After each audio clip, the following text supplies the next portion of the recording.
I'm a 28 female. I'm one of 6 children. My parents divorced when I was young because my father had an affair. Despite how they ended, they worked through their differences, and now we're close friends. My mother was the first to remarry. Her husband passed in a tragic accident while she was pregnant with my little sister. My father legally adopted her as a baby, which didn't go over too well with his mistress-turned-wife. This was 2 years before they got married. Marie is a jealous-hearted and bitter woman. She has 3 children from a previous marriage. I don't know if she expected my father to ditch us or slack on his responsibilities, but it was always a problem when we were around or when he contributed financially to us. No one ever told me. It was things I overheard. Our family is close, so most of the time we're always doing something together. This past Christmas, I overheard Marie and my mother having an argument about her being at my father's parents' house, who still consider my mother family. They don't treat Marie as such, but it's more because of her attitude. They're cordial with her at best, but they don't invite her to do family things like they do with my mother. I won't repeat everything, it's too vile. But basically, she was telling my mother that she and my sister didn't belong there, that their presence was disrespectful to her marriage. My mother cried once she was alone, and though I was livid, I said nothing. My mother tried to cut out and leave earlier than usual, but I wouldn't let her. My mother isn't a confrontational person. She's the most loving, kind-hearted person you could ever meet, which is why at every event we've had since, I low-key stalked my mother, just to make sure Marie stayed clear of her. My little sister graduated from high school, so I decided to throw her a party. I didn't invite Marie, nor her kids. My father had to work, but did get off in time to come. His phone must have died. Bad habit of this. My father had a few drinks, so I drove him home. Once Marie learns where my father has been, she snaps. She says, "You sent your father an invite, but you didn't send me one?" I told her I had my reasons. She tries to start with my father, but he was unaware that she hadn't gotten an invite. She starts saying things like we're ungrateful, that he lets us walk all over her. Lies. That we spend their money. Lies again. I understand under law that marriage is a unity thing, but she's never worked a day in her life. I asked, why would I invite you to my sister's party when you don't consider her my father's child? You disrespected my mother and even had the audacity to speak on her late husband. So, therefore I didn't send you an invite. She stood there dumbfounded. My father demands to know what I'm talking about, and I tell him everything. His wife walks away crying. My father packed his bags and has been staying with me for the last couple of weeks, with his wife and her kids trying to harass me, but I blocked them. Not the a-hole. Sometimes the truth comes home to roost and it ain't pretty. Your dad deserves to know the truth since he knows all the context around it. It's up to them to figure a way out of it, if there is one. He likely won't take kindly to her uncharitable behavior, so whether that's viewed as a forgivable slip, assuming she repents and asks for forgiveness, or an unforgivable character flaw remains to be seen. Not the a-hole. There must be something special about the relationship your mom had with your dad if he adopted your baby sister after her husband passed. Even in spite of the unforgivable act of cheating. Your mom is the love of his life. New wife likely knows this and is jealous. Not the a-hole. If something can be destroyed by the truth, it deserves to be destroyed by the truth. My, male 37, wife, female 34, was diagnosed with breast cancer for the second time in her life. It's been an incredibly difficult time. My wife is devastated. She's depressed. She started her treatment this month, and I'm not sure if she'll be able to get better with it since her mental health has been affecting her treatment. I've been low contact with my family due to some family issues between me and my sister. My sister did a few things in the past that caused this conflict. She disrespected my wife and called her useless for being unable to get pregnant. She made backhanded comments about my wife's condition in the past and said that she guaranteed my wife would get sick again. This all was just so exhausting, and both me and my wife couldn't handle this attitude anymore. 2 days ago, I got a call from my mom telling me that sister lost her apartment and flew 6 hours from where she lived and needed a place to stay. She suggested that I take her in. She told me that I needed to pick her up from the airport and take her to my house. I felt uneasy because my wife and I are already going through so much and don't need this stress right now, especially with dealing with my wife's mental issues. I told my mom that I will not be able to take my sister in these circumstances and that I wasn't sure how my wife will react with my sister affecting her treatment and causing her stress. I really don't want to add to my wife's suffering. My mom insisted and said I can't let my pregnant sister wander the streets in a city where she doesn't know anyone, and that she specifically flew 6 hours to stay at my house. She told me to go pick her up at 10 p.m. from the airport, but I didn't go. I turned my phone off, and the next day I turned my phone on, and saw a massive amount of missed calls and texts from my mom berating me for not picking my sister up from the airport and causing her to spend the night at the hotel. She mentioned that my sister was upset, and my mom demanded I bring her to my house and said that she'd disown me if I leave my sister and refused to help her. She didn't even care how my wife was doing, nor even asked. I was so mad. I texted her once, telling her that I won't be letting my sister into my house, and her reply was that she'd disown me if I keep refusing, and that was the last time we spoke. I'm feeling a ton of pressure, and I just don't know how to deal with this. She kept saying she'd disown me, knowing exactly how my sister treated me and my wife in the past, and having her around my wife, especially now, is not good for her mental health. Not the a-hole. Chuck both of them out of your life. Good riddance. They are adults. Adults can pay to stay in a hotel, or, I don't know, call before buying a plane ticket. Duck them. Not the a-hole at all.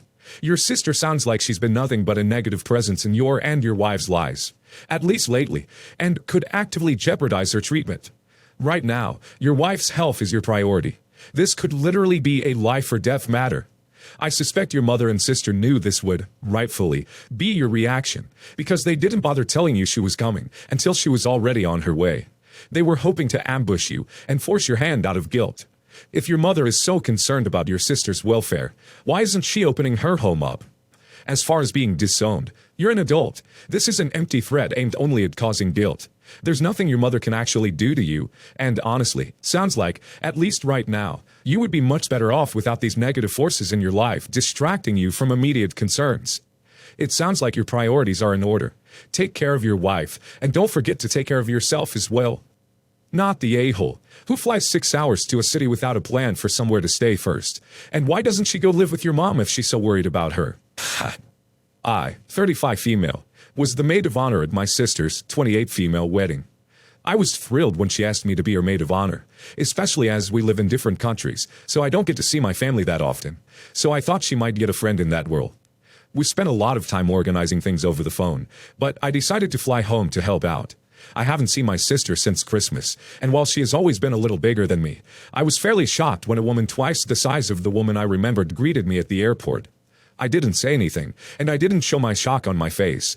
I know she's been having a hard time with drinking and depression, so I just carried on as normal. Everything was fine for the first few days, until I went with my sister to find a dress. She picked out one she loved, and we took a photo with the rest of the bridal party. It was looking at this photo that my sister got very quiet. We thought she didn't like the dress after all, but she said that wasn't the case, and that she was just tired. It was a few days later when we went to have dinner with my mom and my sister, I found out what the issue was.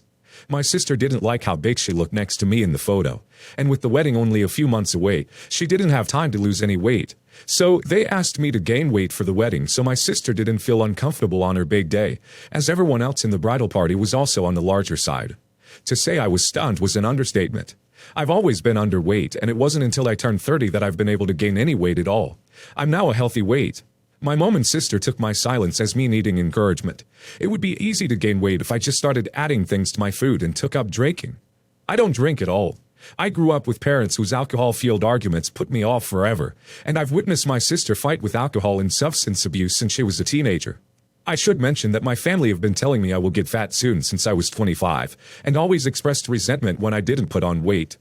At this point, I feel I'm very justified in refusing to do this. Where I think I might have been an a-hole is when they kept pressuring me to gain all this weight, and I eventually snapped and told them that just because they have let themselves go doesn't mean I have to compromise my health to boost her self-esteem. My sister lost it and called me an a-hole and told me not only was I out of the bridal party, but I'm not allowed to attend the wedding as a guest either. It's been a few days, and I've had various people texting me I'm being an a-hole over making my sister feel shame about her weight. I don't know what they've been told about the exchange. I know depression is hard, I've been there, and I do feel really bad about snapping at my sister. Am I the a-hole? Absolutely, positively not the a-hole. You have done a great job of learning from others' mistakes and practicing self-care, which includes leading a healthy lifestyle. Considering the crazy circumstances described above, I see absolutely nothing wrong with what you said to your family. Not the a-hole, and what the actual hell? Of course you snapped, my goodness. You're describing a textbook pattern of being unfairly scapegoated all your life for something you have no control over, just so that your family doesn't have to feel bad about themselves. Frankly, I'm amazed you haven't snapped long since. Do not, repeat, not allow them to get any further into your head on this issue. They are suggesting you effectively commit to ruining your health for one day out of your sister's life. And hey, isn't it convenient that that also happens to relieve them of responsibility for their actions? What terrible people. I'm sorry, OP. I know they're your family, but, these people admittedly have issues with food and alcoholism. Yet they want you to start drinking and gain an unhealthy amount of weight in a short period of time so that they can feel better about themselves. They are unhappy, destroying their bodies, and want to drag you into the pit with them. And what world could you possibly be an a-hole? Husband and I were flying with our toddler. We had a long layover, so I told husband it would be nice to go to an actual restaurant. He agrees and tells me to pick. I show him one that I liked. It was in another terminal, but we had time, so he agreed. We get off the plane. He starts complaining about how it was too far away and his foot was bothering him. He points out another restaurant. I asked if he wanted to go there instead. He says no. As we are walking more, I told him I wasn't married to that other restaurant, and if he sees something else he likes along the way to pick that one. He says no, he wants to go where I want to eat. He complains more. I offer to take bags from him as he was carrying most of it. He says no. We get separated in the crowd. I thought it was right behind me, but I turn around and he's not there. I start to wait, but then I see the restaurant is about 30 steps further, so I go ahead and wait outside there next to the menu. He comes up and starts to complain about me ditching him. I apologize and explain the restaurant was so close, I thought it was okay to wait here. He told me I did it on purpose, and I was really insensitive to his foot pain. We are looking at the menu. Usually we brainstorm toddler dishes. I mentioned they don't have anything for toddler, and he gets angry and storms off, saying we walked all this way for nothing, and how I'm insensitive to his pain. I told him I felt like I was giving him options to accommodate his pain, but he refused them. I say we need to get toddler food. He says, fine, go get her food then. I pointed out the bistro nearby and start to head over. I look back and he's still at the other spot. I was picking stuff out when I realized I didn't have my phone or wallet. I start searching for him, toddler in tow, circling around for over 30 minutes. Finally decide to head back to our gate. We see each other about halfway to the gate. Before I can say anything, he starts laying into me about how I abandoned him and did this all on purpose. I asked why I would abandon him when he has all my stuff, and I felt like he had done that to me since he was so pissed at me. He doesn't understand why I stayed over in that area looking for him for so long. I felt like he must not have even been looking for as long, because I was right where I said I'd be, and was only there for under 10 minutes. I say I'm sorry that this happened, and I understand I ducked up, but we both messed this up. He refuses to believe that, saying I was disgusting for not being able to take all the blame since this was all my fault. I told him I felt we shared equal blame. He stops talking to me. We get on the plane, and I get 2 texts from him, saying he really hated me right now, and that he could not find one good reason to love me. This is the worst day of our marriage. We get home, he sleeps on the couch.